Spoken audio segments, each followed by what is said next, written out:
journaux français. Mais la page 3 du Seul, effectivement, est célèbre et depuis de nombreuses années, ils ont essayé d'enlever un jour. Ça a été pire que ce que vous avez entendu là à propos du sein de la dame. On commence par qui? Bonjour William, bonjour à tous. On va faire un petit qui a dit quoi aujourd'hui. Alors qui a dit « Je suis favorable aux attaques de territoires à partir desquelles les actions terroristes sont lancées ». Personnellement, je pense qu'on y viendra, ça grognera à cause des dégâts collatéraux, mais on y viendra un jour. Alors il s'agit d'un diplomate dont le nom est associé... Un diplomate? Oui, dont le nom est associé à Nixon et à Ford. Il a incarné la diplomatie américaine dans les années 70. Il s'agit effectivement d'Henry Kissinger, qui donne une interview au magazine La Revue. Il a 91 ans. Il a 91 ans et c'est le plus ancien prix Nobel de la paix encore en vie. J'en parle parce qu'on est en pleine période de Nobel. Il a eu le Nobel en 73. Il faudrait lui présenter la petite Malala, vous vous rendez compte, c'est la plus jeune. Voilà, absolument, c'est vrai. Et il a eu, je le rappelle, le Nobel en 73 pour ses efforts déployés pour résoudre la guerre du Vietnam et la guerre du Kippour. Et alors c'est lui qui disait le meilleur aphrodisiaque, c'est le pouvoir. Oui, bien sûr. Ouais. Qui a dit « Si Nicolas Sarkozy avait annoncé par avance le ticket Wauquiez-NKM à la tête du parti, en l'occurrence de l'UMP, il n'aurait pas obtenu 64% et pas même 50%. » Alors c'est quelqu'un qui en veut à Nicolas Sarkozy. Quelqu'un de l'UMP. Après l'avoir longtemps défendu, c'est une femme, il s'agit de Nadine Morano. Alors elle est en colère parce qu'elle n'a pas le poste à la mesure de ce qu'elle considère comme son immense talent dans la nouvelle UMP. Et il y a d'autres déçus, par exemple Rachida Dati. Elle s'en est d'ailleurs plainte à Nicolas Sarkozy, d'après le Figaro, qui lui aurait répondu « Commence par payer tes cotisations ».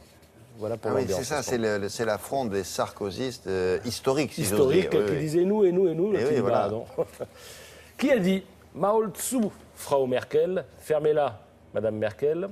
Frankreich ist frei, la France est libre, occupez-vous de vos pauvres et de vos équipements en ruine. Un Français? Oui, c'est un homme politique français, spécialiste de la colère feinte et de la bonne formule, qui n'en peut plus d'entendre les Allemands gagner et de nous demander des réformes structurelles. Il s'agit effectivement de Jean-Luc Mélenchon. Alors il n'a pas formellement dit, il l'a tweeté, mais on l'imagine le disant, il serait capable de le dire, évidemment.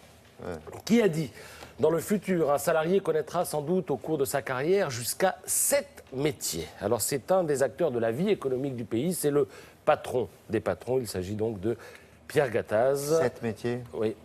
C'est ce qu'il pronostique. Alors, c'est intéressant, il faut lire l'Humanité ce matin parce qu'il y a une confrontation passionnante entre Gattaz et Pierre Laurent, le secrétaire national du Parti communiste. Ils sont d'accord sur une chose, la valeur travail, mais sur la manière de la récompenser, de la taxer, ça diverge. Et l'opposition est passionnante parce qu'elle est très argumentée d'un côté comme de l'autre. Qui a dit ? La chose la plus grotesque que j'ai pu faire par amour, c'est d'avoir un jour trouvé que nos pâtes étaient trop cuites et d'être parti dans l'instant en Italie, à Florence. Alors là, c'est un chanteur. Trouver nos pâtes trop cuites. Nos pâtes. Donc il était avec sa copine, sa femme. Nos pâtes étaient trop cuites. Les pâtes étaient trop cuites. Il a dit, allez, on va à Florence pour manger de vraies pâtes. Ah, il avait les moyens. Oui, il a les moyens. C'est un quoi, vous dites? Chanteur. Chanteur, je ne sais pas. L'idée. Alors, il est sur scène jusqu'à la fin du mois où il propose des chansons inspirées de poèmes de Houellebecq. Il était à la tête jadis d'un groupe qui s'appelait Téléphone. Et il s'agit de Jean-Louis Aubert qui dit cela dans Philosophie Magazine. Et alors, sa devise, c'est faire les choses avec le sérieux d'un enfant qui joue. Je trouve cette formule splendide et c'est la devise de Jean-Louis Aubert. Merci beaucoup.